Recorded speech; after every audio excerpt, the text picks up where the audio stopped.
Puji Tuhan, ya, kita akan mendengar firman Tuhan. Saya memberikan judul ini agak unik, saudara. Bahasa Jawa. Saya tanya ibu saya, kan ibu saya kan ayah saya almarhum juga Jawa beneran, saudara. Masih keturunan ya dari keluarga keraton dua-duanya.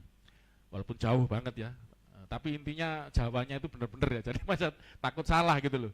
Tidak tahu Pak Hari Jawanya ngerti enggak bahasa tingkat tinggi enggak ya? Ini Surabaya, saya lahirnya Surabaya ya. Surabaya wis bahasanya Jawanya seperti ini. Jadi judulnya ini saudara. Apa saudaraku di situ ditulis? Kristus sejati ning urip. Oh, aduh dalang mari. Kristus sejati ning urip. Mungkin bahasa Indonesianya itu kesejatian ya. Kristus kesejatian hidup. Enggak tahu ini bener enggak maksudnya. Yang sejati ya. Oke, ini bicara nanti tentang bawahnya Pak Ari dibaca, segala sesuatu di dunia adalah bayangan dan gambaran dari Kristus. Nah, kita akan belajar ini, bahwa segala sesuatu yang ada di dunia ini itu sesungguhnya adalah bayangan dan gambaran dari Kristus. Ini yang luar biasa. Ya, makanya yang di luar kita itu enggak ngerti. Yesus itu manusia kok bisa enggak ngerti. Makanya kita belajar lah, orang Kristen sendiri jangan sampai enggak ngerti gitu ya. Kita puji Tuhan lah, kita punya deklarasi iman, kita percaya Yesus Tuhan dan Yesus Allah kita. Tapi kita enggak hanya deklarasi, perlu pemahaman juga, makanya kita perlu belajar, saudaraku ya. Bayangkan segala sesuatu yang di dunia ini semuanya ini adalah bayangan dan gambaran dari Tuhan Yesus. Ini terlalu luas memang nanti, saudara. Makanya saya nanti agak fokusin enggak terlalu detail ya, karena luas banget. Contohnya misalnya, kita kan mau ngadain Valentine untuk Pro M ya. Judulnya apa anak-anak Pro M? Yang kita judul Valentine apa judulnya? Pasangan sejati. Pasangan kita, pasangan sejati itu gambarannya Yesus, saudaraku. Lu bayangin. Bukankah nanti kita di sorga kita menjadi mempelai? Mempelai itu apa, saudaraku ya? Yang mau nikah itu loh.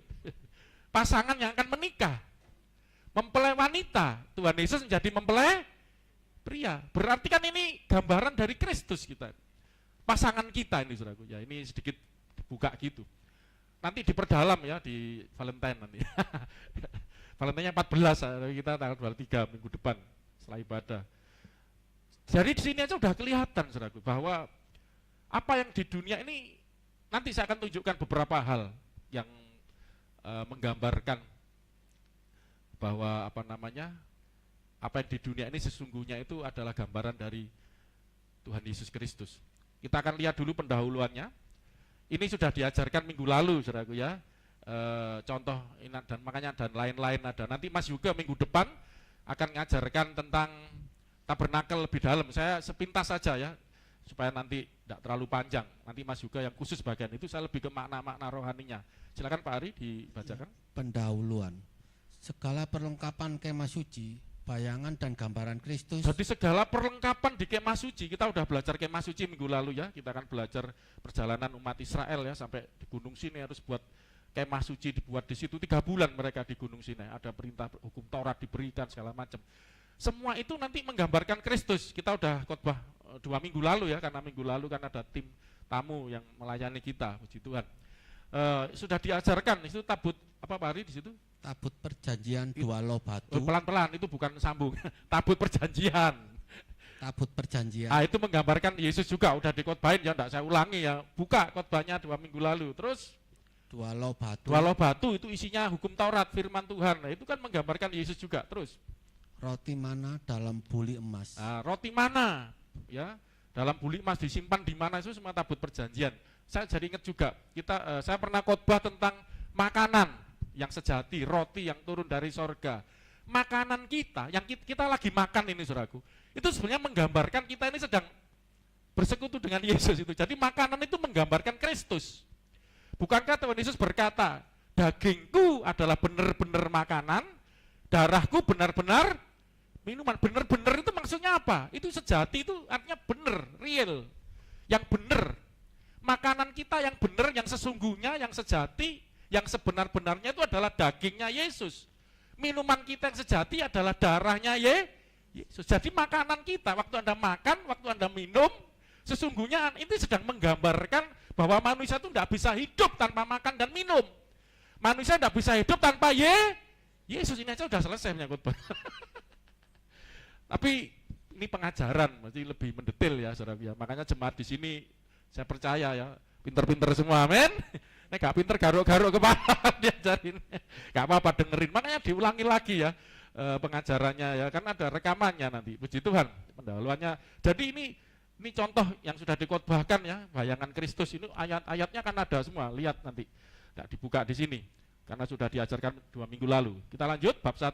Bab 1, semua ibadah adalah bayangan dan gambaran dari Kristus. Semua ibadah. Ya, saya agak melebarkan ibadah di kemah suci iya nanti termasuk ibadah apapun. Ya. Penyembahan, terus apa namanya ini apa? Nanti saya masukkan contoh baptisan. Tidak saya semua ya, terlalu panjang. Kita masuk dulu ayatnya ya, apa yang dimaksud bahwa semua ibadah itu ibadah-ibadah yang kita lakukan itu sungguhnya adalah bayangan dan gambaran dari Kristus. Ya, Kolose 2 ayat 16 sampai 17. Karena itu janganlah kamu biarkan orang menghukum kamu mengenai makanan dan minuman. Makanan dan minuman atau mengenai hari raya. Mengenai hari raya, bulan baru ataupun hari Sabat. Bulan baru atau hari Sabat ini adalah item-item dalam ibadah. Ya, dalam ritual, dalam agama. Ada makan minum, puasa misalnya, Mbak boleh makan ini, itu kan ya hari raya ini, hari raya itu bulan baru, orang Yahudi ini lebih detail ya ibadah-ibadahnya, hari Sabat, ya semuanya ini hanyalah bayangan dari apa yang harus datang. Ini bayangan saja, katakan bayangan 1, 2, 3. Bayangan. Loh, Pak Ari jemaat terlalu semangat Pak Ari. Bayangan saja dari apa yang harus datang, sedang wujudnya ialah Kristus. Wujudnya ialah Kristus. Saya lihat bahasa aslinya wujud itu soma. Soma itu tubuh. Saya lupa bilang Mbak Nilam ya. Soalnya saya buatnya mepet. Saya mau cari gambar yang orang jalan. Saya lupa, maaf saya. Terus ada bayangan. Nah, ini bayangan. Ya, ini ada bayangan enggak saya ini? Belakang bayangan. Nah, ini ya. Ini agung atau bukan? Ini ya agung juga kan, tapi bayangannya. Ini somanya, tubuhnya, wujudnya ialah Kristus. Jadi semua yang ada di dunia ini termasuk ibadah itu bayangannya Kristus semua. Kalau dipahami itu saudaraku. Ya bayangan, jadi maksudnya akhirnya gini loh, intinya itu sederhananya, kalau mau dipraktekkan, itu seperti lagu zaman saya SMP SMA dulu. Di rumah ingat si, lagi makan ingat si dia, itu apa itu lupa, Pak Ari sudah lahir enggak itu? Laginya Dina Mariana, enggak salah itu siapa itu ya. Lagi makan ingat si dia, terus lagi tidur ingat, bayangin lagi apapun ingat si dia, saudara ya. Itu aja manusia, apalagi dengan Tuhan Yesus, amin. Apapun ingat, jadi waktu makan, wah iya ya, aku kalau enggak makan ini enggak hidup. Tadi saya kasih contohan, ini menggambarkan Yesus, makanan yang sejati, tanpa Yesus aku enggak akan bisa hidup. Itu diingat apapun itu, saudara. Ya, nah, memang perlu diperdalam ya, nah, terlalu panjang, luas banget kan. Nah, tapi ini nanti saya fokuskan semua ibadah. Yang pertama ibadah di, ya masuk poin pertama. Ibadah kemah atau bait suci. Ibadah di, kurang di ini ya. Ibadah di kemah atau bait suci. Ini gambarnya ya, kemah suci, ya ini seperti ini. Nanti juga ada bait suci. Kemah suci ini sementara, karena nanti setelah mereka masuk di tanah perjanjian, mereka mulai membangun bait suci. Ini gambar gereja. Ini gambar gereja atau bait suci? Bait suci. Saya enggak kelihatan. Nanti enggak apa-apa, udah terlanjur ya. Ini kemah suci, nanti ada bait suci gambarnya. Tak pikir kan kecil ya dikasih Mbak Nilam di HP ini. Cek Pastor, ternyata gambar gereja ini ya. Bukan bait suci loh Mbak Nilam. Ya apa? Enggak apa-apa. Saya soalnya ngeceknya cepet-cepet ya. Oke.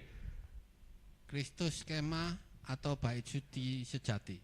Jadi meskipun itu kemah ya atau baitnya tadi, sesungguhnya Yesus itu adalah yang sejatinya. Bukan ini bayangan saja, kemah suci, bait suci. Kalau sekarang memang digambarkan adalah gereja ya. Gereja ini bayangannya saja. Daripada yang sejati ya, somanya, wujudnya adalah Kristus. Ayatnya ini Saudaraku. Ibrani 10 ayat 19 ini kemah, ya, sampai 20. Kemah. Jadi saudara-saudara, oleh darah Yesus kita sekarang penuh keberanian dapat masuk ke dalam tempat kudus. Masuk ke tempat kudus. Loh saudara, coba ini pelan-pelan ya. Gereja ini tempat kudus enggak? termasuk kudus. Itu kok belum ditayangin shortnya Mas juga ya. Kekudusan. Kita ini kudus karena tinggal motong depannya itu ya. Belum sempat ke depan ya. Jadi kita ini kudus karena apa? Gereja ini kudus karena apa? Pernah saya khotbahkan, masih ingat enggak? Kebanyakan yang diajarkan lupa semua. Kita nih, loh saudaraku, tempat ini kenapa disebut tempat kudus? Loh ini bukan cuma sebutan loh, karena itu tempat ibadah jadi tempat kudus, ngawur, itu enggak ngerti. Gereja, tempat ibadah, tempat ini jadi kudus karena apa? Bukan hanya tempat saja, peralatan-peralatan jadi kudus. Saudara yang hadir pun umat Tuhan, imam-imam yang melayani. Saya pernah khotbahkan tentang kemah suci, itu jadi kudus karena apa? Karena kehadiran Tuhan.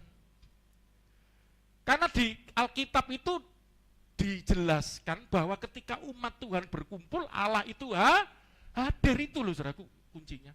2-3 orang, bahkan ditegaskan Yesus, 2-3 orang berkumpul dalam namaku, aku hadir ada di tengah-tengah mereka. Karena Allah itu kudus, ketika dia hadir semua jadi kudus, itu loh saudaraku. Kalau sudah ngerti ini luar biasa loh kalau memahami ini saudara. Ya, lah ayat ini mengatakan oleh darah Yesus kita sekarang penuh keberanian masuk ke tempat kudus. Yang dimaksud itu bukan apakah kita mau masuk ke gereja harus penuh keberanian, takut ya. Mau masuk pintu gereja buka nih. Itu Pandi itu ya, mau masuk gereja takut ini. Mau masuk takut, bukan ini kan yang dimaksud tempat kudus itu.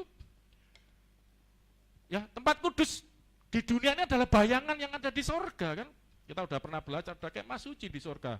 Nanti akan lebih detail lagi semakin belajar. Tapi intinya yang dimaksud ini bukan gedung gereja. Dengan penuh keberanian dapat masuk ke tempat kudus. Orang bisa datang masuk gereja, tapi tidak pernah masuk tempat kudusnya Tuhan. Karena hanya masuk di gereja, rutinitas ke gereja, Kristennya Kristen KTP, tidak mengalami persekutuan dengan Tuhan. Ini kan bicara persekutuan, penuh keberanian masuk ke tempat kudus. Masuk ke tempat kudusnya Tuhan secara rohani. Ketemu dengan Tuhan, yang kita sebut hadirat Tuhan itu loh saudaraku. Bertemu dengan Tuhan di situ, mendengar suara Tuhan. Terus karena ia telah membuka jalan yang baru dan yang hidup. Jadi sebetulnya gini loh, ketika kita datang ke gereja, kalau kita tidak mengalami atau hal yang rohani, saudaraku, ingat ya, ini hal yang supranatural, bukan natural. Kalau natural, yang alami, Anda pakai baju, datang ke gereja, duduk, ibadah, itu secara alami, fisik, jasmani. Tapi Anda harus ngerti bahwa ketika Anda ke gereja ada hal yang rohani, amin saudaraku. Ada tempat kudus yang rohani, ada Allah yang rohani juga. Allah itu roh, barang siapa menyembah dia, menyembah dalam roh dan kebenaran. Anda menyanyi, nyanyi keluar suara, itu fisik atau bukan saudaraku? Fisik kan, jasmaninya, suara Anda nyanyi. Tetapi kita jangan cuma nyanyi, Allah itu roh. Nggak bisa yang fisik ini bersentuhan dengan roh, sebenarnya nggak bisa. Makanya di luar kita kan banyak yang nyanyi juga kan. Makanya bedanya apa kita dengan karaoke? Bedanya apa kita dengan klub dengan konser-konser, festival-festival nyanyi? Bedanya di mana? Sama-sama nyanyi mengeluarkan suara. Bedanya adalah bahwa ketika kita menyanyi, kita memuji, itu kita menyebut memuji Tuhan, kita menyanyi dengan segenap hati, dengan roh kita. Ya, keluar dari roh kita secara rohani dengan iman. Iman itu roh, saudaraku. Iman itu bukan di otak loh. Otak itu enggak bisa nangkep. Kita percaya Allah hadir. Saya mau tanya, saudara percaya Allah hadir tengah-tengah kita? Lihat enggak tapi?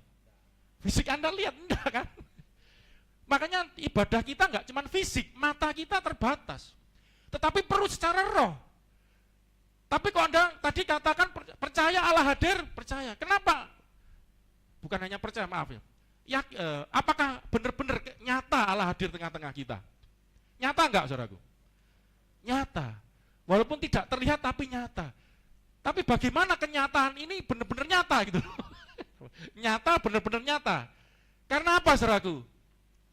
Iman. Iman adalah terjemahnya dasar, sebenarnya itu realita. Dari apa yang tidak kita lihat. Realita, real, nyatanya. Sesuatu itu nyata karena iman kita. Allah ada di tengah-tengah kita karena Anda percaya. realita dari yang tidak kita lihat, bukti daripada yang kita harapkan. Ibrani 11 ayat 1 tentang iman. Jadi kalau gitu ibadah ini enggak hanya cuma fisik saja, jasmania saja, tetapi rohania.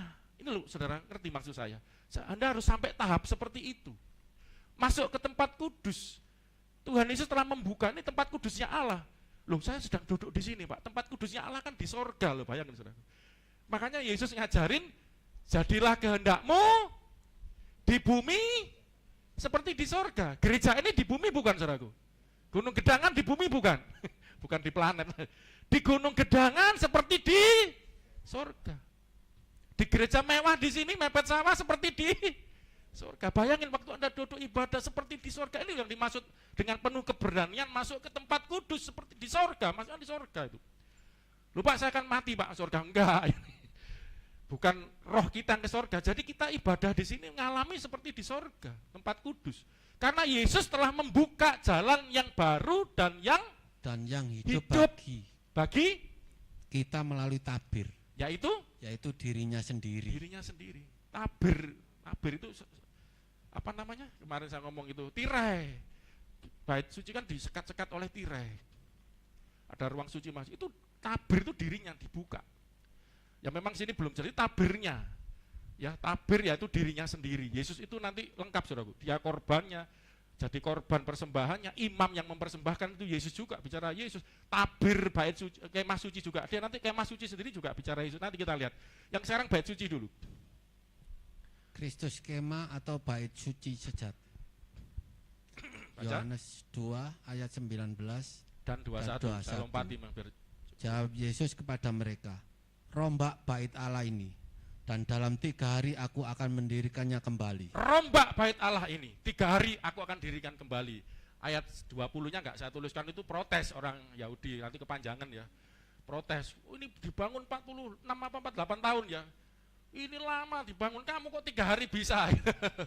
Nggak mungkin gitu lah. Yesus ngomong apa? Tetapi yang dimaksudkannya dengan bait Allah ialah tubuhnya sendiri. Yesus sedang berbicara rombak bait Allah ini 3 hari aku akan membangunnya lagi. Sesungguhnya Yesus sedang berbicara tentang apa saudaraku? Tubuhnya sendiri. Ini loh tubuh Yesus, ini bait Allah. Ya saya enggak kupas ya. Ini ayatnya ada gitu loh. Alkitab menyebutkan Yesus itu adalah bait Allah sesungguhnya yang sejati. Kita lihat ayatnya. Kita kunci dengan ayat ini, saudaraku. Kesatuan Allah dan Kristus adalah bait suci surgawi atau sejati. Kesatuan Allah, karena ini Tritunggal ya. Jadi Allah dan aku dan Bapa satu. Saudara bisa lihat ayat ini, coba. Wahyu 21 ayat 22. Dan aku ini Rasul Yohanes dapat penglihatan tentang surga. Dan aku tidak melihat bait suci di dalamnya. Di dalam surga, tidak lihat bait suci lagi. Sebab Allah, Tuhan yang Maha Kuasa. Allah, kita menyebutnya Bapa, Dia Tuhan yang Maha Kuasa. Adalah bait sucinya. Demikian juga anak domba anak domba. Jadi yang bait suci itu siapa? Memang Alkitab ini spiritualitas, rohani banget. Ini pikiran harus pikiran roh ya, kalau pikiran jasmani Allah Tuhan yang Maha Kuasa, Bapa kita adalah bait sucinya, nggak ada lagi di sorga bait suci. Ya, karena sebelumnya itu ada penglihatan tentang bait suci di sorga. Musa ini buat contoh ini, tapi sudah nggak ada lagi, nggak ada lagi karena sebab Allah Tuhan yang Maha Kuasa itu adalah bait sucinya. Demikian juga siapa anak domba itu? Itu gelarnya Tuhan Yesus kan, yang mati tersalib dan bangkit. Jadi bait sucinya itu adalah Tuhan Yesus dan Allah yang adalah satu tadi. Ini kesatuan. Allah bait suci, Yesus juga bait suci. Sebenarnya kalau mau ditafsir ya gambar bait sucinya kemah suci enggak ada ya. Ada ruang. Bait suci itu ada 2 ruangan. Ruang suci dan ruang maha suci. Gitu. Ada 2 ruang. Tapi itu satu bangunan. Ya, Mas Yoga ya. Nanti jelasin Mas Yoga ya. Itu kan bisa menggambarkan Tritunggal juga. Ya satu ruangan tapi ada ruang suci dan ruang maha suci hanya dipisahkan oleh tirai kan tadi itu. Wis empolon dhewe lah. Jadi kesatuan Allah dan Yesus itu adalah bait suci yang sejati di sorga. Jadi ini sebenarnya menggambarkan semua tentang Tuhan Yesus. Ya. Allah itu menyatakan diri melalui Yesus. Jadi sederhananya ketika kita mengenal Yesus ya kita mengenal Allah. Kita bersekutu dengan Yesus, kita bersekutu dengan Allah. Gitu loh. Barang siapa melihat aku, melihat Dia. Mengenal aku, kamu mengenal Dia, Allah Bapa di sorga. Jadi inilah kesatuan itu, saudaraku ya. Dan itu adalah bait suci. Makanya di gereja ini Anda masuk di tempat kudus, bukan masuk di gedung gerejanya ya. Tapi duduk di sini, menikmati ibadah di sini, yang online juga. Tapi secara rohani Anda dibawa Tuhan untuk masuk ke tempat kudusnya, bertemu dengan Tuhan secara roh, menikmati bait sucinya, dan menikmati baitnya. Itu kan saudara, kasihnya baitnya, itu kan menikmati baitnya, menikmati persekutuan dengan Dia. Oke, lanjut. Ibadah Ini imam, masih konteks ibadah di kemah suci, bait suci ya. Ada ibadah di dalamnya, itu tentang apa? ibadah imam besar mempersembahkan korban bagi pengampunan. Ya, saya tidak lengkap semua, nanti ibadah para imam Lewi Mas juga ya nanti minggu depan. Ini saya ambil. Kalau semua nggak selesai khotbah bisa bertahun-tahun. Ibadah imam besar mempersembahkan korban bagi pengampunan. Kita lihat ayatnya dulu. Ibrani 9 ayat 6 sampai 7. Demikianlah caranya tempat yang kudus itu diatur. Maka imam-imam senantiasa masuk ke dalam kemah yang paling depan. Imam-imam ini imam-imam Lewi ya. Orang banyak. Imam besar cuma satu, imam-imam itu banyak. Itu imam-imam suku Lewi, dari suku Lewi khusus jadi imam. Senantiasa masuk ke dalam kemah yang paling depan. Ini yang disebut ruang suci. Yang paling belakang ruang Maha Kudus dipisahkan dengan tirai. Itu satu ruangan benar. Cuma disekat dengan tirai. Yang paling depan untuk melakukan ibadah mereka. Tetapi ke dalam kemah yang kedua ya, hanya imam besar saja yang masuk sekali setahun. Sekali setahun saja. Bayangin tempat Maha Kudus itu hanya sekali setahun dimasuki dan hanya oleh satu orang yang disebut imam besar. Sakral banget tempat ini. Terus dan harus dengan darah yang ia persembahkan karena dirinya sendiri dan karena pelanggaran-pelanggaran yang dibuat oleh umatnya dengan tidak sadar. Jadi imam besar ini masuk sekali setahun membawa korban persembahan darah untuk dirinya sendiri yang berdosa, manusia nggak ada yang nggak berdosa, dengan umatnya yang dibuat oleh umatnya, dibawa masuk ke tempat Maha Kudus untuk ini namanya korban pendamaian. Mas juga nanti sempat jelasin ini, enggak terlalu luas ya kalau sampai ke sana ya. Namanya korban pendamaian setahun sekali ini, saudara. Mumet namanya. Terus nggak sampai ini. Nanti lain kali ya. Oke, lanjut. Kristus imam besar dan korban persembahan sejati. Sebetulnya yang dilakukan para imam itu dan imam besar terutama yang masuk ruang Maha Suci di tempat kemah yang kedua membawa korban darah untuk pelanggaran-pelanggaran itu bisa pengampunan, penebusan dosa. Itu sesungguhnya menggambarkan Yesus Kristus yang adalah imam besar. Dan ternyata Yesus itu bukan imam besar, ini yang luar biasa, dia juga korban itu. Kan imam itu mempersembahkan membawa korban. Yesus itu imam besar dengan membawa korban, yaitu dirinya sendiri, ini yang luar biasa ayatnya. Ibrani 7 ayat 26 sampai 27. Sebab imam besar yang demikianlah yang kita perlukan. Yang seperti apa imam besar yang kita perlukan? Yaitu yang apa? Yaitu yang saleh. Yang soleh. Tanpa salah. Tanpa salah, tanpa dosa. Suci kudus. Tanpa noda, yang terpisah dari orang-orang berdosa. Dari imam besar yang salah, tanpa dosa, tanpa noda, tanpa celah, benar-benar suci kudus. Makanya saudaraku, kalau orang mempersembahkan korban waktu itu ya, itu yang dipersembahkan harus yang terbaik. Tidak boleh ada cacatnya, saudaraku. Misalnya putih mulus, ada titik hitam satu aja nggak boleh. Bayangin saudaraku. Jadi dulu tuh harus seperti itu, makanya kenapa Tuhan Yesus waktu itu sempat mengobrak-ngabrik bait Allah kan, karena waktu itu terjadi pertukaran jadi permainan lah saudaraku ya. Jadi orang-orang kalau saudara mau tahu ya, jadi waktu orang mempersembahkan, kalau dulu kan bawa dari rumah, lama-lama lebih praktis tambah maju, mereka cuma bawa uang, beli binatang-binatang yang dipersembahkan, termasuk yang tidak punya itu burung merpati, itu ada kan burung merpati obrak-abrik sampai terbang semua, kambing, domba, lembu. Dijual di bait Allah waktu Yesus marah itu loh saudaraku, mengobrak-abrik. Itu terjadi transaksi yang itu penafsiran. Kenapa Yesus sampai marah-marah di situ gitu loh. Oh, enggak boleh jualan di bait suci. Bukan itu. Masalahnya bukan itu, tetapi masalahnya terjadi saudaraku bahwa orang mulai transaksional dengan Tuhan. Memang enggak salah bawa uang, nanti tinggal beli. Nah, untuk membeli itu kan harus yang baik. Yang baik harganya mahal. Lah, uangnya nggak cukup. Wis enggak apa-apa, ini aja. Ada titiknya dikit itu. Kolusi sama imamnya. Harusnya nggak boleh, nggak apa-apa. Sogok misalnya. Suap menyuap terjadi. Bayangin saudaraku. Makanya Yesus ngomong, ini rumahku, rumah Bapakku, kau jadikan sarang penyamun, sarang korupsi, makanya marah. Itu ya tafsirannya biar ngerti, kok sampai kok kurang kerjaan Yesus marah di bait Allah diobrak-abrik karena ini. Sebenarnya korban yang tidak boleh bercacat, yang harus sempurna tanpa noda, itu sebenarnya menggambarkan Kristus. Kalau korbannya cacat berarti nggak gambarkan Kristus lagi. Imam besar demikianlah kita perlukan, yang saleh tanpa salah, tanpa noda, yang terpisah dari orang berdosa dan lebih tinggi daripada tingkat-tingkat sorga. Derajatnya lebih tinggi, tingkat-tingkat sorga, ya. Berapa tingkat? Kalau sebelah 7. Itu kalau di Injil Barnabas 9, makanya saudara muslim tidak pakai lagi. Saya kemarin jelasin Fandi. Injil Barnabas apa? Sudah tidak dipakai lagi. Karena apa? Tingkat surganya 9 nih, lebih banyak ini. Kalau pakai harus konsekuensinya ngikutin ajarannya itu, jelas itu palsu itu udah. Ya, kalau di Alkitab 3 ya, itu lebih tinggi dari tingkat surga. Bayangin, ini lebih tinggi dari para malaikat. Kedudukan yang sangat tinggi. Ya, kudus, suci, tinggi, imam besar yang seperti ini yang kita butuhkan sebenarnya, yang kita perlukan. Yang tidak seperti imam-imam besar lain. Yang setiap hari harus mempersembahkan korban untuk dosanya sendiri. Korban untuk dosanya sendiri. Jangan dipikir imam yang mempersembahkan korban, imam besar yang masuk sekali setahun ke ruang Maha Kudus itu tidak berdosa.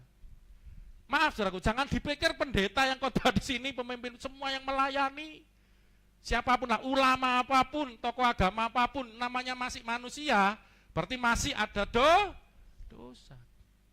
Makanya di short itu bagus ya, Mas juga sempat nayangkan. Kita tidak cukup hanya dilayani pendeta saja. Tidak cukup hanya dilayani karena manusia. Anda datang di gereja di sini kalau hanya dilayani manusia saja, dilayani pendetanya saja, hamba-hamba Tuhan yang saja, tidak cukup. Anda datang ke tempat ini, Anda harus mengalami pelayanan dari Tuhan Yesus sendiri. Amin, saudaraku. Tuhan Yesus menjamah hidup Anda. Ini loh saudara, harus sampai di situ ibadah itu.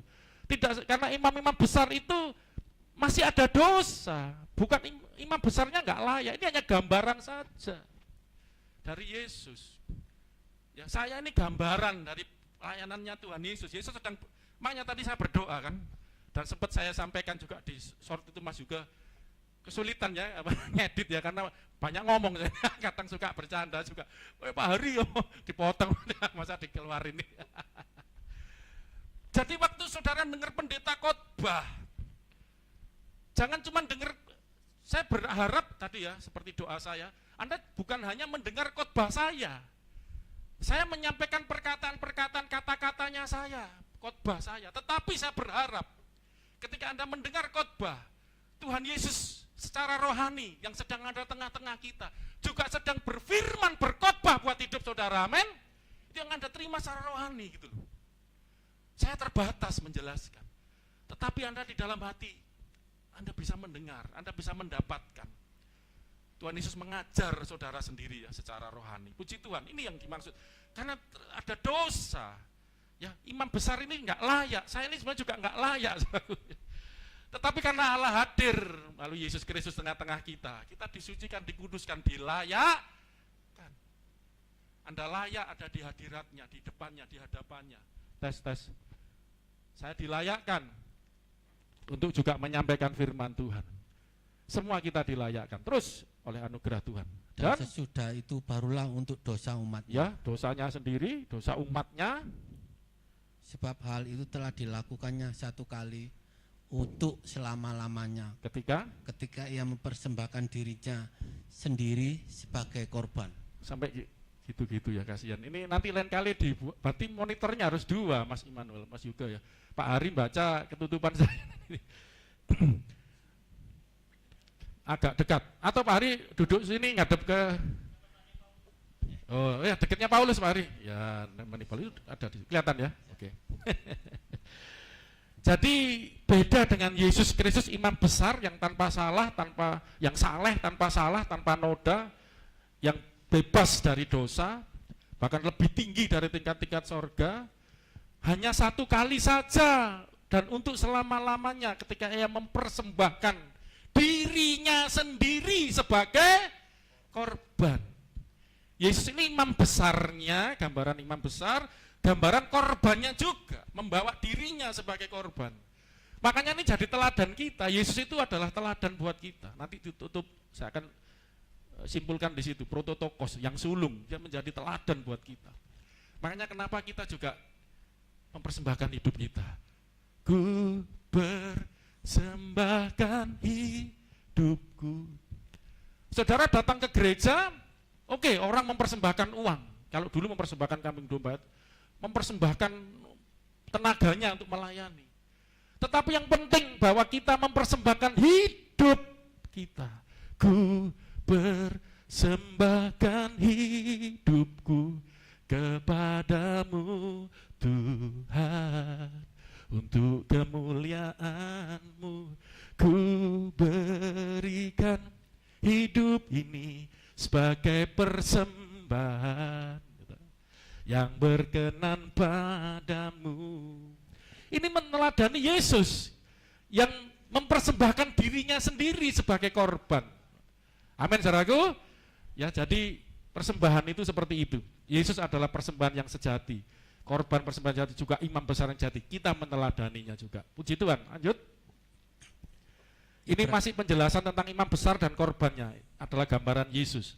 Tetapi Kristus telah datang sebagai imam besar. Telah datang sebagai imam besar untuk hal-hal yang baik yang akan datang. Yang kekekalan itu nanti.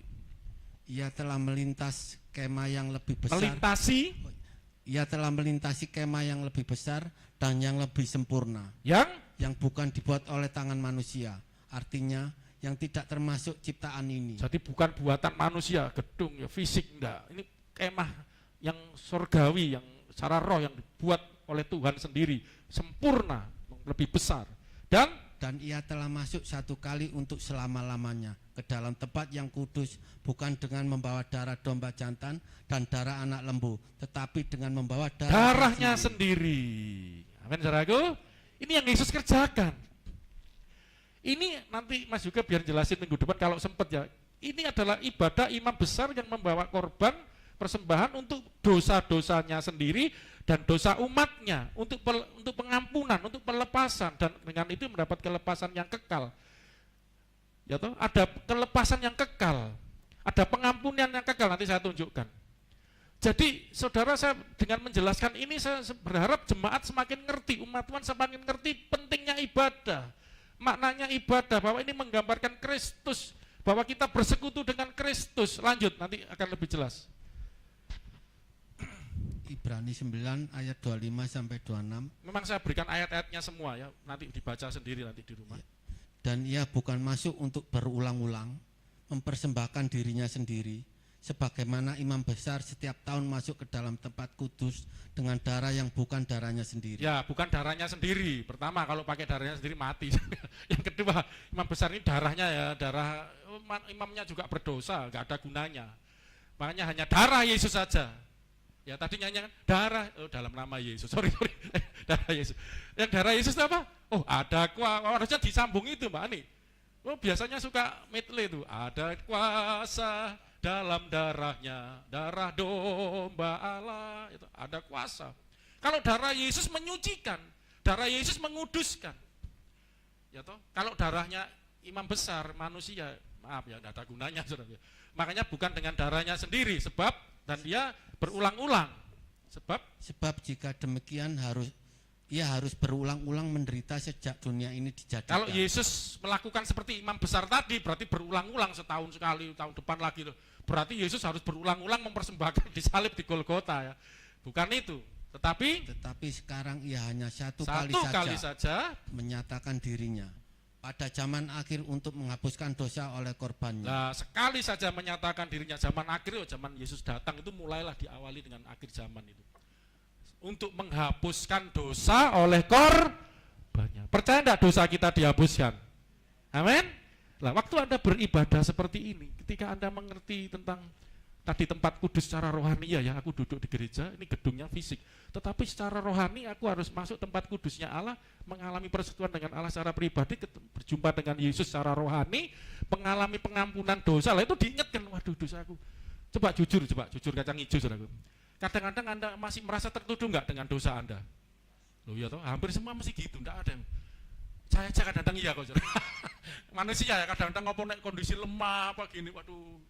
Ya tapi pendeta nggak boleh lama-lama ya saudara ya. Kalau lama-lama pendetanya sendiri lemah, gimana menguatkan jemaatnya itu? Saya ngomong gini supaya ngerti, saya juga pendeta, juga manusia. Tapi nggak boleh lama-lama gitu ya. Terpuruknya nggak boleh lama. Sadar Tuhan, bangkit ya karena persekutuan dengan Tuhan. Saya berharap jemaat juga seperti itu. Mas Fandi ini luar biasa loh sekarang. Kemarin datang tiba-tiba, Pak Sur, saya mau ngobrol. Biasanya kalau ngobrol tuh kalau nggak masalah, putus cinta, kurang duit, apa, wah ini mau ngutang ini, alamat ini.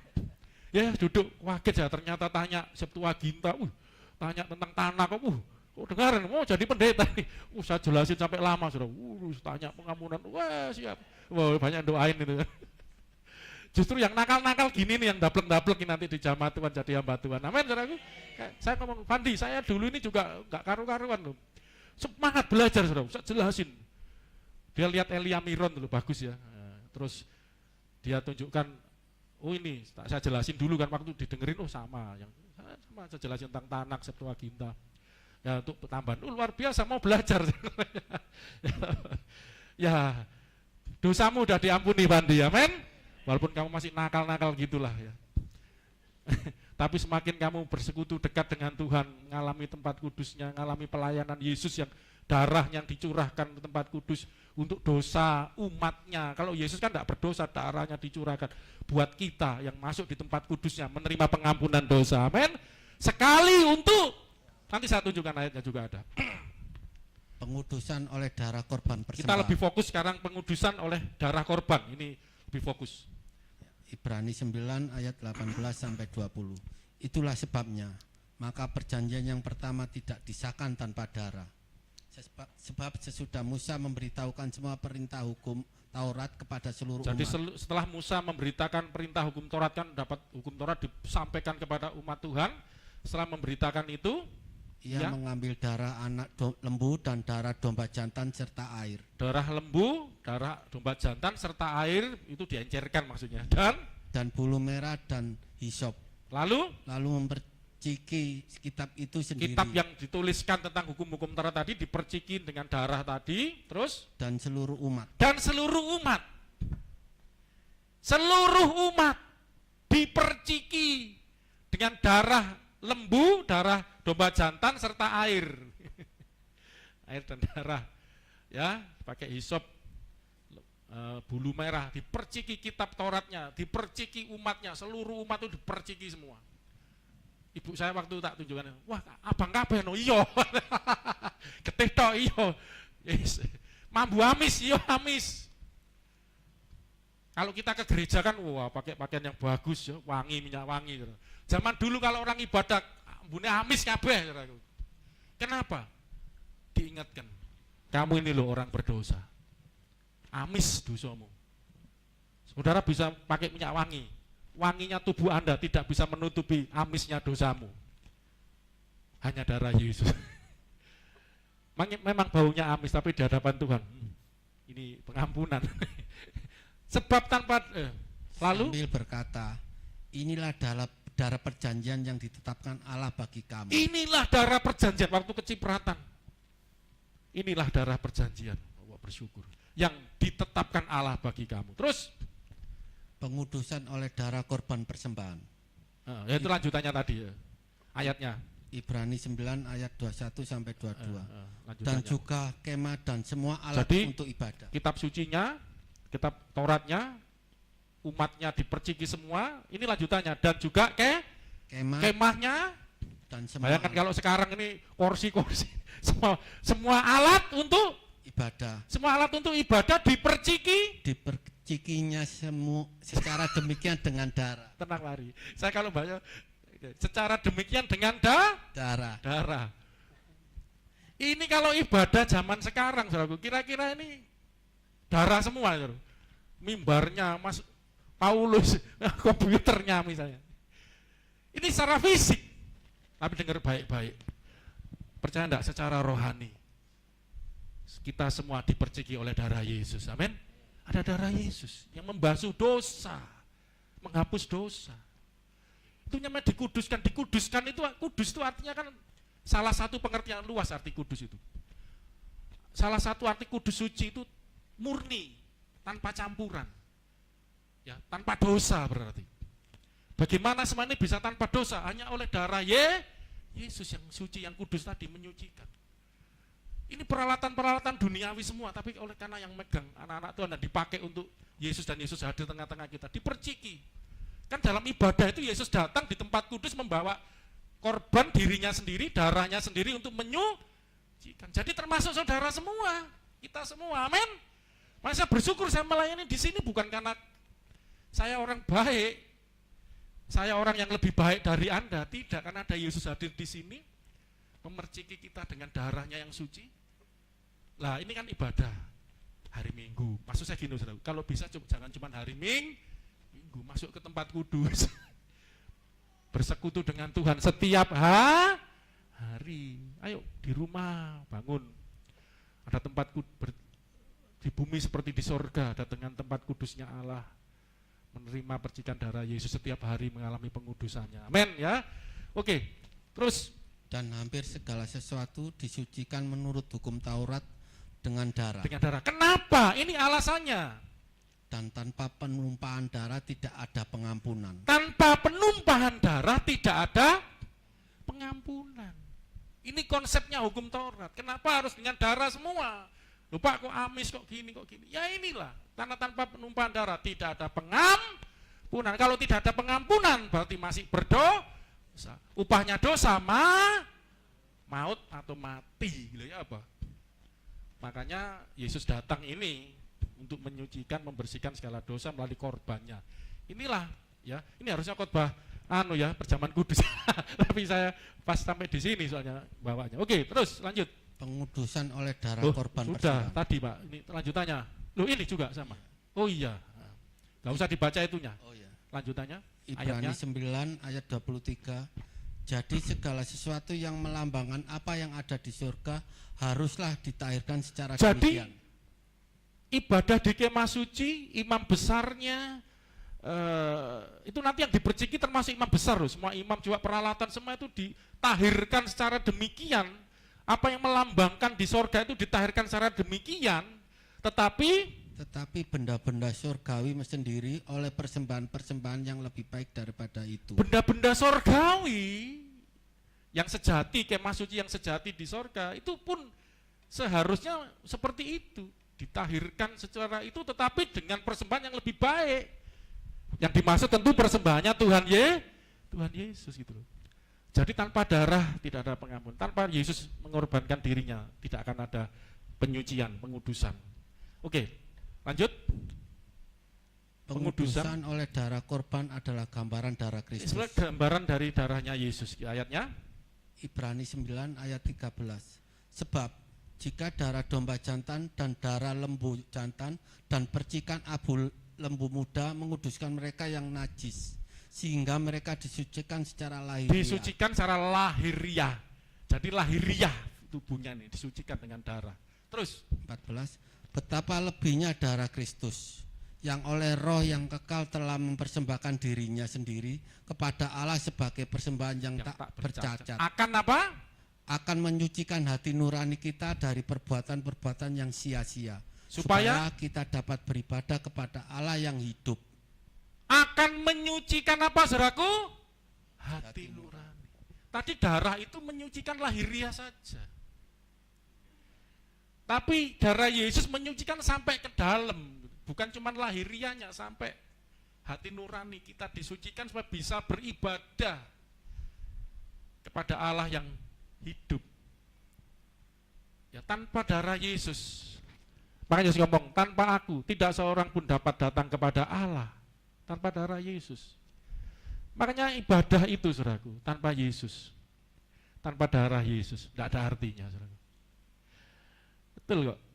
Anda boleh pakai musik yang bagus, yang indah, suara yang bagus, fasilitas AC yang dingin sejuk, orang yang hadir pakaiannya bagus-bagus, nyanyi, lompat-lompat, mau nari, puji Tuhan, tidak apa-apa, silakan. Tetapi kalau maaf tanda petik hanya hura-hura rohani, hanya ritual-ritual agamawi, tidak menyadari bahwa ada tempat kudus sorgawi yang aku perlu masuk ke sana, bukan cuma masuk ke gedung gerejanya saja. Tidak mengalami perjumpaan dengan Kristus secara rohani, tidak mengalami darah Yesus yang dicurahkan secara rohani, ada penyucian hati kita. Tidak ada artinya, saudaraku. Amin, saudaraku. Saya kepingin Anda benar-benar kalau ibadah sungguh-sungguh, dan saya percaya sungguh kok. Jemaat di sini ini luar biasa semua. Ibadahnya sungguh-sungguh, amin. Tadi nyanyi saya lihat Mas Paulus sambil LCD. Kok bisa sambil gini, Mbah? Wah, pas dia. Yang di belakang multimedia, wah ikut nyanyi, ikut nyembah Tuhan. Tidak tahu yang sound system nanti hanya bingung ngangi-ngangi. Konsentrasi mumet nanti. Sambil nyembah Tuhan semua, ya. Kita mau sungguh-sungguh dengan Tuhan. Haleluya. Lanjut. Ibadah pembakaran binatang korban di luar perkemahan. Ada ibadah yang disebut pembakaran binatang korban di luar perkemahan. Ada nih, saudaraku. Di Imamat, baca. Imamat 16 ayat 27. Kalau kita ngikutin hukum Taurat, saudaraku, jelimet banget itu, ya. Mau diajarkan, wah sudah habis-habis itu. Ya, hukum Taurat itu, kitab Imamat itu detail banget menjelaskan tentang hal-hal persembahan korban. Lihat ayatnya. Lembu jantan dan kambing jantan korban penghapus dosa, yang darahnya telah dibawa masuk untuk mengadakan perdamaian di dalam tempat ya, kudus. Tadi sudah dibahas. Harus dibawa keluar dari perkemahan, dan kulitnya, dagingnya, dan kotorannya harus dibakar habis. Habis. Saudara kalau mau totalitas kan, habis-habisan dengan Tuhan, sungguh-sungguh dengan Tuhan. Tidak boleh, wah itu kalau ditafsir macam-macam. Tapi intinya memang harus habis. Tuntas itu, tidak boleh ada sisa. Dan itu sebetulnya menggambarkan juga pengorbanan Kristus. Ayatnya di Ibrani, lanjut. Ibadah pembakaran binatang korban di luar perkemahan adalah gambaran pengorbanan Kristus di Golgota. Golgota itu bukit, satu bukit ya, bukit tengkorak artinya. Ya, suatu bukit di luar tembok Yerusalem. Di luar tembok Yerusalem. Coba ayatnya ini, saudara. Ibrani 13 ayat 11 sampai 12. Karena tubuh binatang-binatang yang darahnya dibawa masuk ke tempat kudus oleh imam besar sebagai korban penghapus dosa dibakar di luar perkemahan. Tubuhnya dibakar di luar sampai habis tadi ya, di luar perkemahan. Itu jugalah sebabnya Yesus telah menderita di luar pintu gerbang Yerusalem ya, untuk menguduskan umatnya dengan darahnya sendiri. Jadi Yesus itu makanya waktu di kayu salib selesai, it is finished, sudah selesai, tuntas. Ini juga menggambarkan pengorbanan Yesus yang tuntas. Apa maksudnya tuntas itu? Lihat ini, saudara. Tidak tahu saya taruh di mana. Hukum Taurat. Oh belum, nanti. Tuntas itu nanti jadi gini. Apa yang dikerjakan Yesus sudah sempurna, saudara. Habis sudah, dosa itu sudah dihabiskan, dibersihkan sampai tuntas. Nanti kelihatannya setelah ini kayaknya. Tidak apa-apa, ini aja dulu. Hukum Taurat bayangan dari keselamatan oleh Kristus. Ada hukum Taurat ya. Tadi ada ibadah di kemah suci. Terus yang kedua kita akan lihat hukum Taurat. Hukum Taurat ini juga bayangan sebetulnya dari Kristus. Kita lihat ayatnya. Ibrani 10 ayat 1 sampai 2. Sebentar, kenapa saya pakai kitab Ibrani semua, saudara? Ini pelajaran buat saudara semua, jemaat umat Tuhan. Kalau Anda belajar hukum Taurat, agak sulit memang, rumit banget. Ya, Kejadian sampai Ulangan, terutama kitab Imamat, rumit sekali. Keluaran beberapa mulai pasal 19 ke bawah itu. Aturan-aturan hukum Taurat sulit, rumit. Kalau saudara mau lebih gampang, lebih mudah, bacalah surat Ibrani. Kitab surat Ibrani ini dia seperti merangkumkan gitu loh, menyederhanakan. Jadi kalau mau baca Imamat, baca ini dulu, nanti baru ke sana gitu loh, kira-kira gitu ya. Saya manggut-manggut tuh. Karena dia lagi belajar hukum Taurat, pelajari Ibrani dulu, kalau enggak mumet nanti saudara. Oke, lihat Ibrani. Di dalam hukum Taurat hanya terdapat bayangan saja dari keselamatan yang akan datang. Di dalam hukum Taurat, isinya hukum Taurat itu sesungguhnya hanya terdapat bayangan saja. Katakan bayangan saja, saudara tiga. Bayangan saja. Makanya maaf, kadang aneh karena ada orang Kristen megang hukum Taurat. Orang Kristen, waduh, jadi kayak orang Yahudi. Orang Yahudi sampai hari ini masih pakai hukum Taurat. Oke, silakan, karena mereka menolak Yesus. Mereka terima bayangannya saja, yang aslinya datang mereka tolak. Ya urusan mereka. Kalau orang Kristen ikut-ikutan seperti itu aneh. Jadi ke Yahudi-Yahudian gitu loh. Enggak. Ya. Hukum Taurat itu malah ngajarin seperti hukum Taurat apa segala macam, enggak boleh makan ini. Tadi kan tentang masalah makanan dan minuman, hari raya, hari baru nih. Hari ini khususnya bagi saya setiap hari itu adalah harinya Tuhan. Amin. Buktinya saya senang loh sekolah minggu. Itu luar biasa, itu doktrin yang hebat. Hari ini harinya Tuhan, harinya Tuhan. Terus besok Senin, hari ini, hari Senin harinya Tuhan juga. Hari Selasa nyanyi lagi, hari ini. Itu luar biasa. Tidak perlu hari-hari tertentu, hari-hari khusus mau apa, Senin, Kemis, walas. Puasa Senin, kalau mau puasa hari apapun bebas. Tidak ada hari-hari tertentu, jam-jam tertentu. Itu bayangannya saja, ya kan saudaraku ya. Karena kita sudah punya Yesus.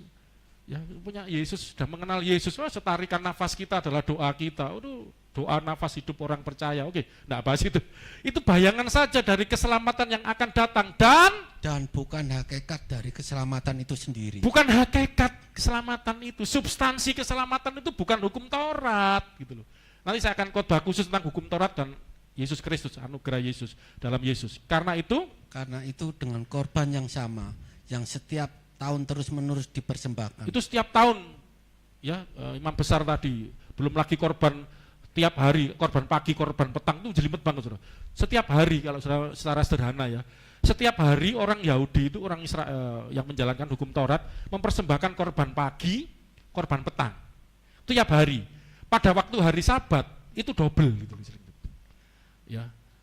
Jadi mereka pokoknya persembahannya itu jelimet seperti itu, saudara. Terus nanti Paskah ada, wah itu seperti itu ya. Itu terus-menerus dipersembahkan. Terus setiap tahun ya, terus tiap hari bahkan dipersembahkan hukum Taurat. Hukum Taurat tidak mungkin menyempurnakan mereka yang datang mengambil bagian di dalamnya. Nanti akan menjelaskan justru inilah tanda ketidaksempurnaan.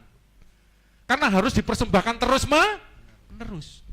Biar dapat pengampunan dosa, besok lagi mempersembahkan lagi, supaya berarti kan dosanya belum benar-benar tuntas. Dicicil, dicicil, dosanya dicicil. Masih terus-menerus dikerjakan. Terus sebab jika hal itu mungkin, pasti orang tidak mempersembahkan korban. Harusnya tidak mempersembahkan korban lagi kalau sempurna. Sebab mereka yang melakukan ibadah itu tidak sadar lagi akan dosa setelah disucikan sekali untuk selama-lamanya. Karena masih belum mengalami kesadaran bahwa dosa sudah disucikan sekali untuk selama-lamanya. Ini penting, saudaraku, bagi orang Kristen yang masih merasa, aduh, ada dosa, besok minggu datang ke gereja, aku minta ampun, dosaku diampuni, terus Senin ingat lagi, aduh dosaku banyak, yang minggu minta. Ini berarti Anda belum sadar bahwa Tuhan Yesus sudah mengampuni dosamu sekali untuk selamanya, sudah menyediakan pengampunan itu. Nanti ayat selanjutnya nih, terus saya taruh di mana itu? Korban-korban dipersembahkan berdasarkan ketentuan hukum Taurat. Jadi sebenarnya korban-korban tadi diatur oleh hukum Taurat. Semua itu tidak dapat benar-benar menyucikan dosa, walaupun ketika dikerjakan menurut Taurat disebutkan akan dapat menyucikan. Tidak apa-apa. Jadi semua itu korban-korban tadi tidak dapat benar-benar sebenarnya menyucikan dosa, walaupun ketika dikerjakan menurut aturan hukum Taurat disebutkan di situ akan dapat menyucikan. Itu ada.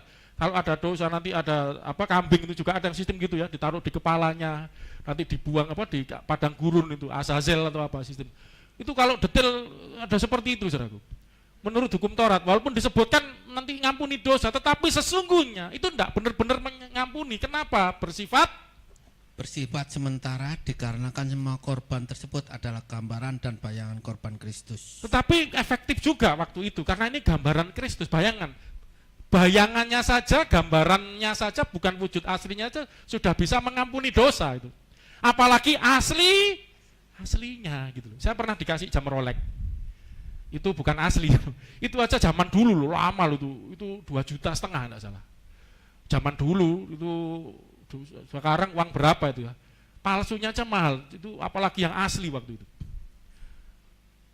Lah ini aja yang istilahnya bayangannya ini bukan palsu loh nih, bayangannya aja itu seperti itu, apalagi aslinya, wujud aslinya Yesus Kristus mengampuni dosa itu benar-benar luar biasa. Ayatnya Ibrani 10 ayat 3 sampai 4. Tetapi justru oleh korban-korban itu setiap tahun orang diperingatkan akan adanya dosa. Aduh, aku orang berdosa diingatkan terus. Sebab tidak mungkin darah lembu jantan atau darah domba jantan menghapuskan dosa. Tidak mungkin sebenarnya.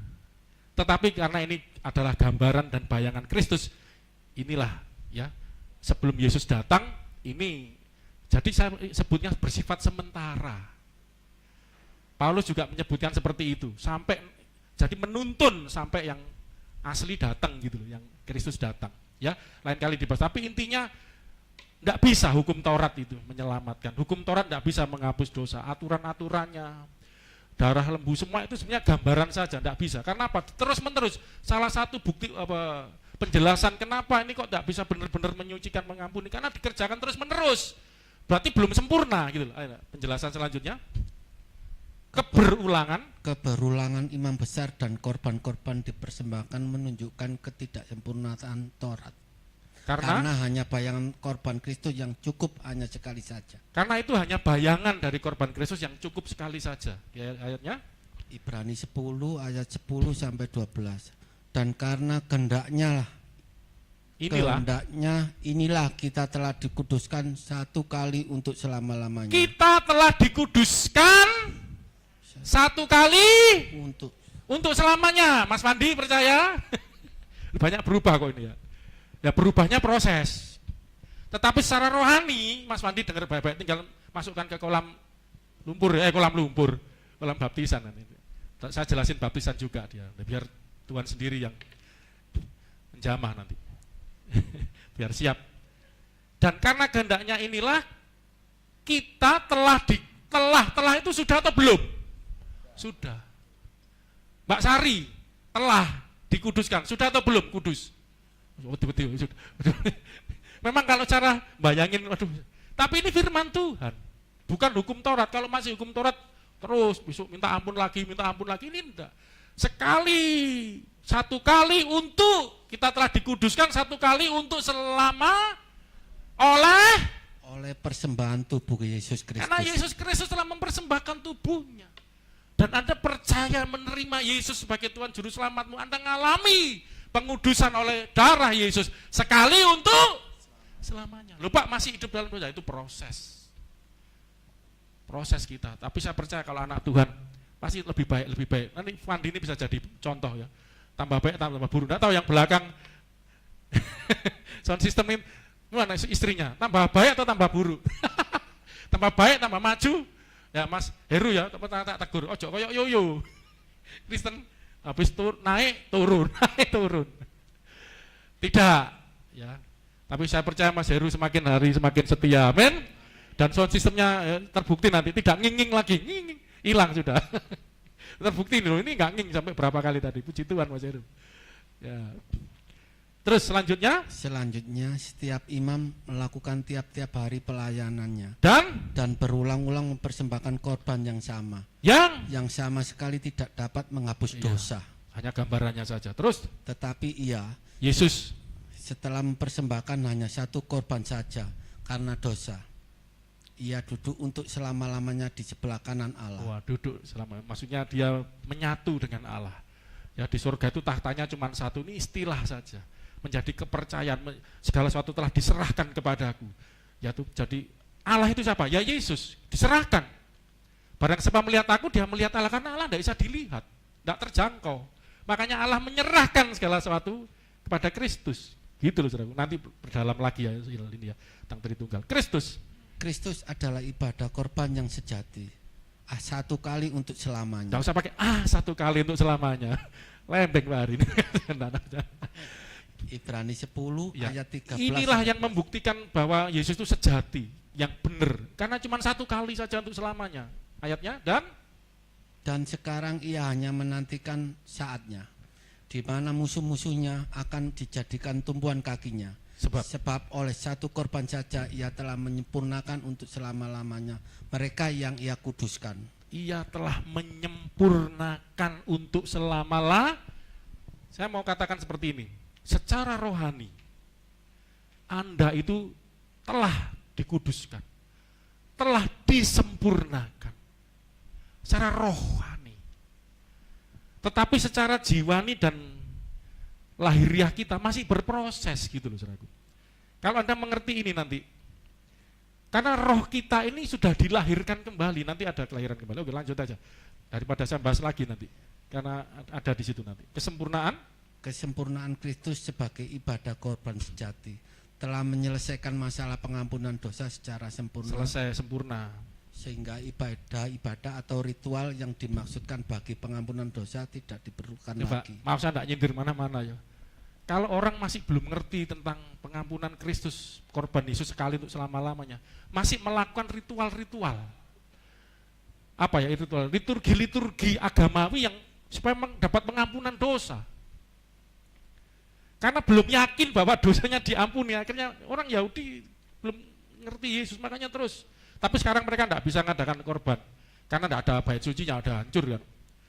Tidak tahu ibadahnya jadi seperti apa sekarang. Karena mereka menolak Yesus, ini agak mumet orang Yahudi ini sebenarnya. Tapi saya tidak bicara, saya bicara banyak orang yang masih belum mengerti bahwa di dalam Yesus sudah menerima kesempurnaan, amin saudaraku, pengampunan dosa yang sempurna untuk selama-lamanya. Jadi tidak perlu lagi yang sehingga ibadah-ibadah atau ritual-ritual yang dimaksudkan bagi pengampunan dosa tidak perlu sebetulnya. Ini maksud saya sederhananya ya. Saudara kalau berbuat salah, okelah satu kali berbuat dosa. Apa yang Anda lakukan? Bideki bisa Jerman saudara. Bapak wis apa jaringku siapa kata nanti? Apakah seperti itu?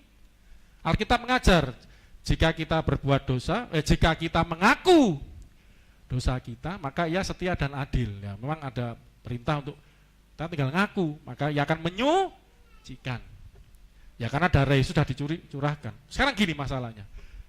Jujur ya, ini kita praktek dalam hidup sehari-hari. Ketika Anda mengaku dosa saat itu, apakah Anda yakin dosamu diampuni atau Anda masih bergumul terus gitu loh. Mungkin perlu tambah puasa ini, banyak yang seperti itu kadang.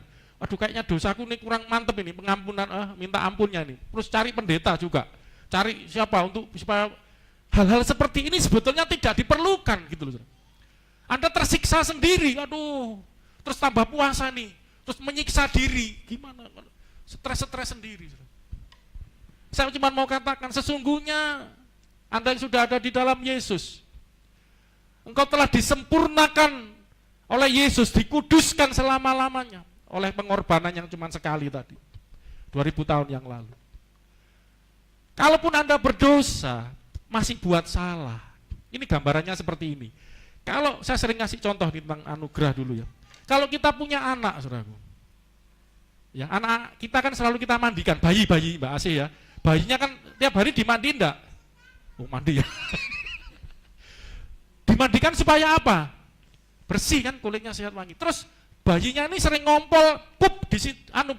Apakah kalau pipis pup ke kamar kecil, ke toilet? Belum bisa. Berarti kalau pup pipis di tempatnya dia, kotor enggak akhirnya? Pakai pampers pun tetap kotor enggak? Kotor. Padahal tadi udah dimandikan bersih. Kok kotor sih kamu? Kamu udah tak bersihkan loh, kok kotor? Dimarahin enggak Mbak Asih anaknya? Kamu ini pipis pup di sini jadi kotor, udah dimandiin, dimaki-maki enggak? Enggak, itu ibu stres itu kalau maki-maki.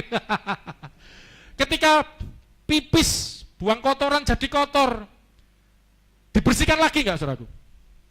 Yang dibuang kan kotor ini, yang dibuang bayinya atau pampersnya saudaraku? Wah kotor ini.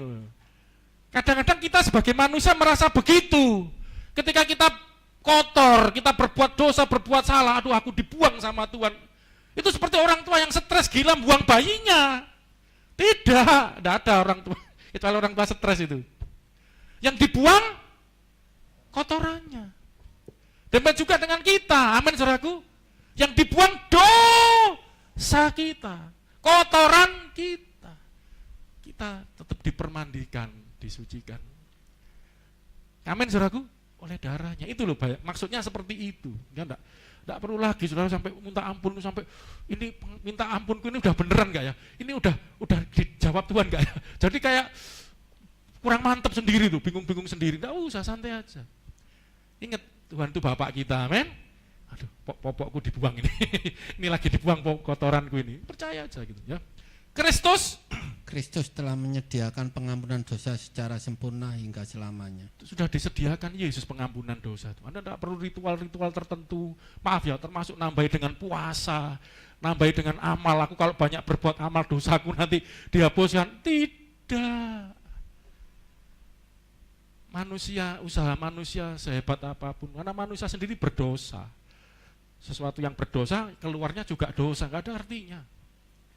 Hanya Yesus yang tidak berdosa, yang sanggup menghapuskan dosa. Amin. Terus ayatnya ini. Ibrani 10 ayat 18. Jadi apabila untuk semuanya itu ada pengampunan, tidak perlu lagi dipersembahkan korban karena dosa. Tidak perlu lagi, sudah ada pengampunan kok. Ya toh? Amin, saudaraku.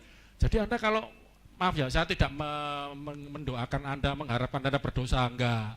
Sekiranya jika kita mengaku dosa kita, berarti ada dosa mengaku dosa kita, dia akan mengampuni. Santai aja, saudara. Percaya Tuhan sudah mengampuni, aku anaknya. Pasti nanti, ya kita juga aku mau berubah ya. Pasti lebih baik lagi. Oke, lanjut. Yang ketiga tadi ibadah bait suci, hukum Taurat itu gambaran Kristus. Baptisan itu juga. Baptisan adalah gambaran Kristus. Ayatnya? Roma 6 ayat 4. Dengan demikian kita telah dikuburkan bersama-sama dengan Dia oleh baptisan dalam kematian, supaya sama seperti Kristus telah dibangkitkan seperti Kristus telah dibangkitkan dari antara orang mati oleh kemuliaan Bapa. Demikian juga yang kita akan hidup dalam hidup yang baru. Ya, saya masih ingat ya, dibaptis supaya hidup yang baru. Puji Tuhan, kamu saya libur kamu, enggak kerja hari ini. Ya, puji Tuhan. Waduh, Mas Heru, kenapa digerakkan Roh Kudus ini?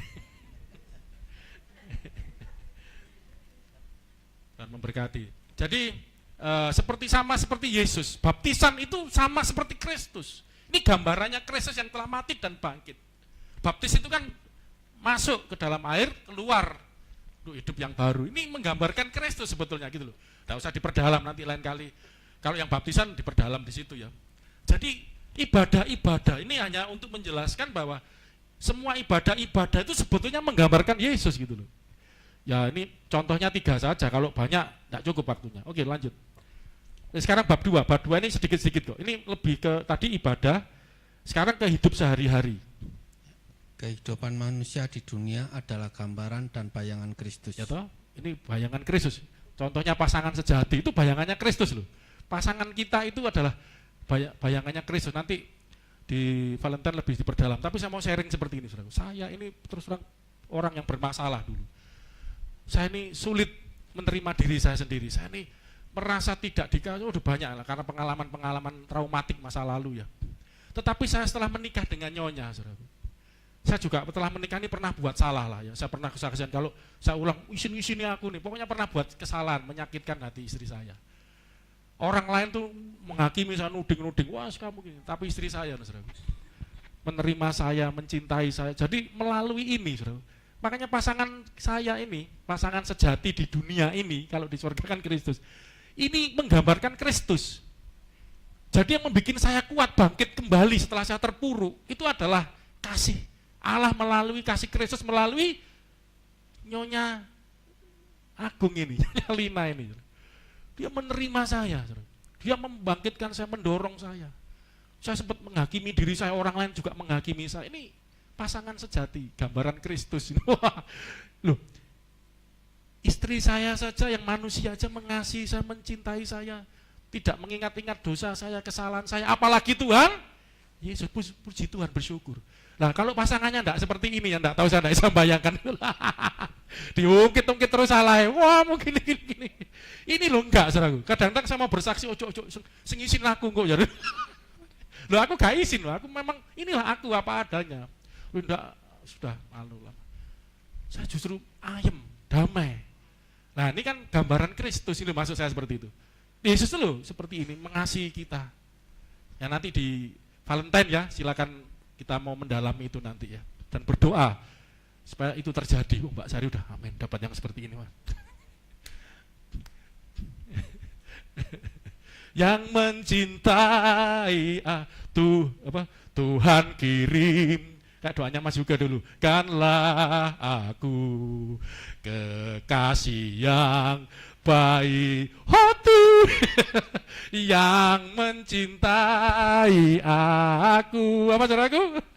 Apa adanya, itu manusia loh, apalagi Tuhan Yesus itu gambaran Yesus sebetulnya, mencintai. Mas apa suaminya? Mas Rukan ya, doakan nanti seperti itu gambarannya Yesus, nanti doakan menjadi gambaran Yesus gitu. Contohnya ini, coba ayatnya ini masuk ini, penciptaan manusia. Penciptaan manusia yang adalah gambaran dari Kristus. Jadi manusia diciptakan itu sebetulnya ada gambaran Yesus. Makanya Mbak Nani mulai sekarang doakan supaya terjadi. Ini doakan harapan nanti Yesus sendiri akan bekerja. Inilah rencana Tuhan sebenarnya. Inilah yang Tuhan rencanakan buat manusia. Sungguh pun Roma 5 ayat 14, sungguh pun demikian maut telah berkuasa dari zaman Adam sampai kepada zaman Musa juga atas mereka yang tidak berbuat dosa dengan cara yang sama seperti yang telah dibuat oleh Adam. Saya tidak bahas itu. Adam yang adalah gambaran dia yang akan datang. Adam adalah gambaran dia yang akan datang. Manusia, Adam ini diciptakan, itu gambaran Kristus. Sebenarnya ada ayat yang lain sih, supaya kita serupa dengan gambaran dia. Jadi manusia itu sebenarnya diciptakan itu menurut gambarnya Allah. Ya, gambarnya Allah terutama di dalam Kristus ya, singkat cerita. Jadi manusia itu diciptakan sebetulnya adalah gambaran dari Kristus. Ya, wah kalau dalam ini waktunya nggak cukup ya. Jadi ketika manusia diciptakan, maksudnya gini loh, gambaran itu gini loh. Orang itu bisa melihat, oh Allah itu seperti ini. Saudara kalau lihat Joshua, kira-kira punya gambaran, oh Pak Agung ini kayak ngono, rambutnya keriting, fisiknya, terus sifatnya, wow, kalau kenceng gitu, mirip saya agak kenceng gitu. Yang sudah kenal Mas Yuga kan, nek duwe karep ya Mas Yuga ya, wis padha mbek aku ya kadang kenceng. Jadi ketika lihat anaknya, lihat bapaknya, oh bapaknya kayak ngene.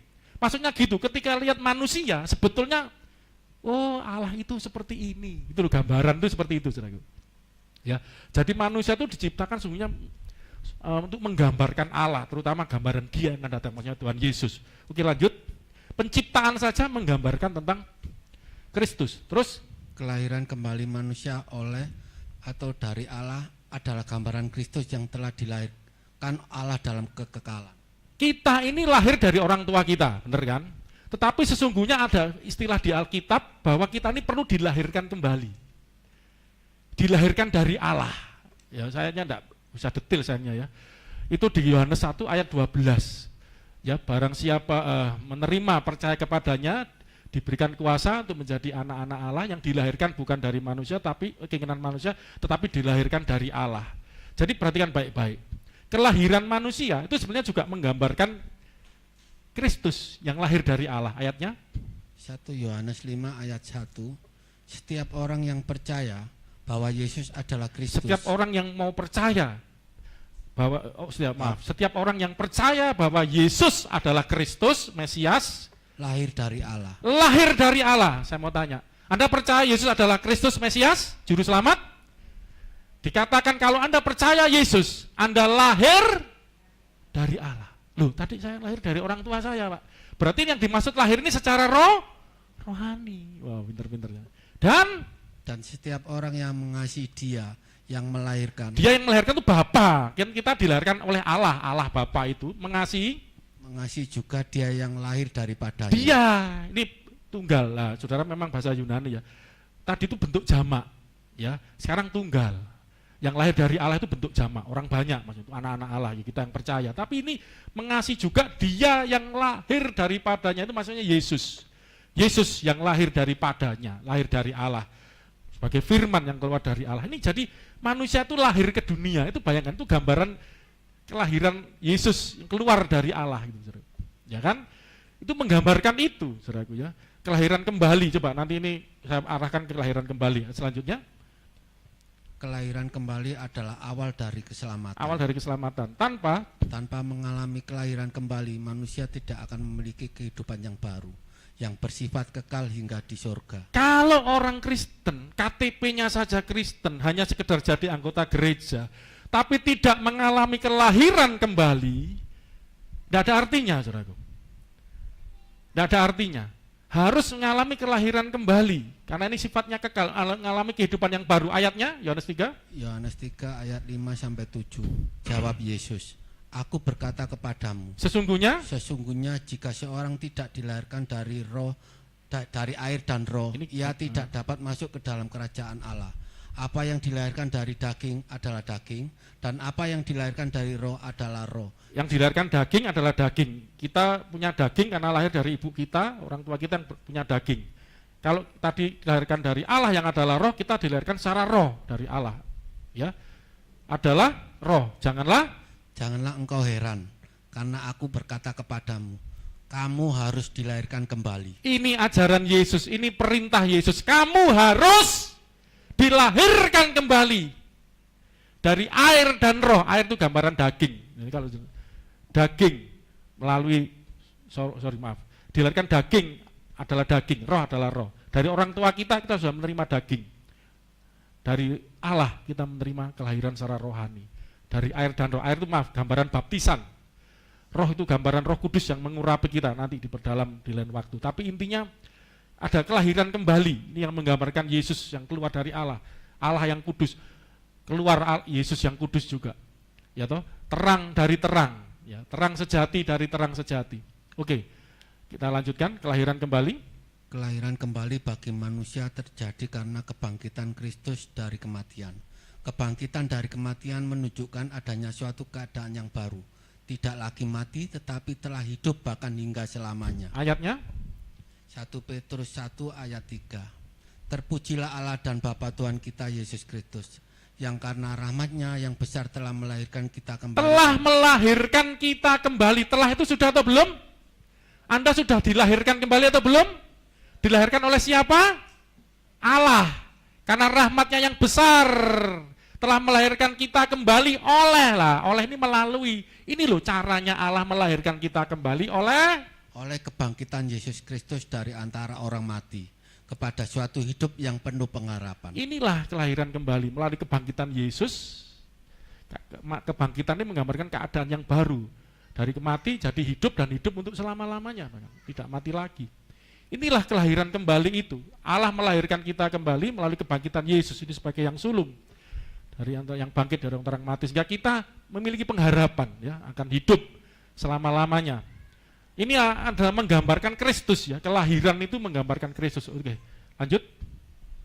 Kematian manusia memang saya urut tadi, ya, penciptaan manusia, kelahiran manusia, bahkan kematian manusia itu loh menggambarkan Yesus. Ini saya singkat seperti itu, biar tidak panjang-panjang. Kematian manusia satu kali di manusia dunia. Itu mati berapa kali? Habis mati lagi. Ora, itu ajirawe rontek. Itu mitos saja, nggak tahu ada bener atau enggak itu, ya.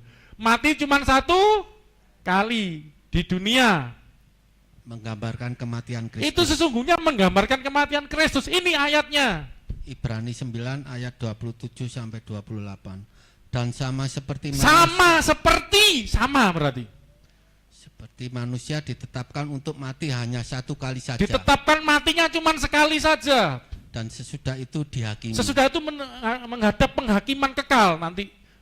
Menghadap penghakiman Allah, untuk hidup kekal atau kematian secara kekal di neraka atau di surga nanti.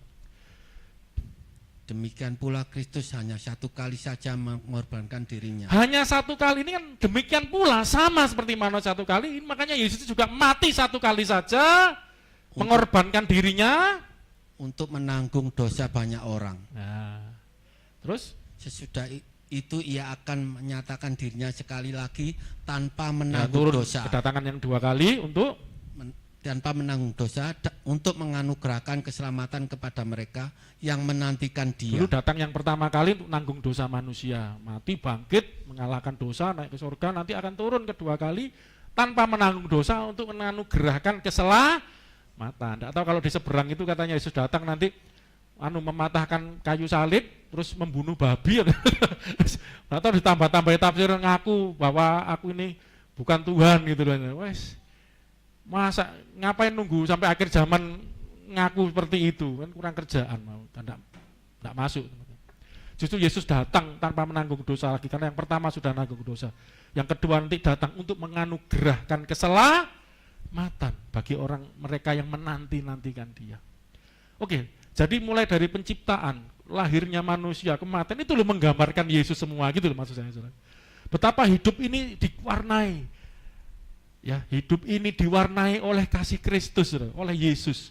Terakhir, bab 3, penutupnya ini. Oh penutup terus, Mbak Nilam, ini harusnya penutup terus bawahnya nih, bab 3 penutup. Saya nulisnya enggak gitu ta. Penutup saya cepet-cepet ngeceknya. Ya oke. Penutup bab 3. Ada Kristus, baca langsung Kristus. Kristus adalah prototokos. Wah, bahasa Yunani Pak. Iya. Ini tulisannya tapi enggak Yunani, karena kalau tulis Yunani enggak bisa baca.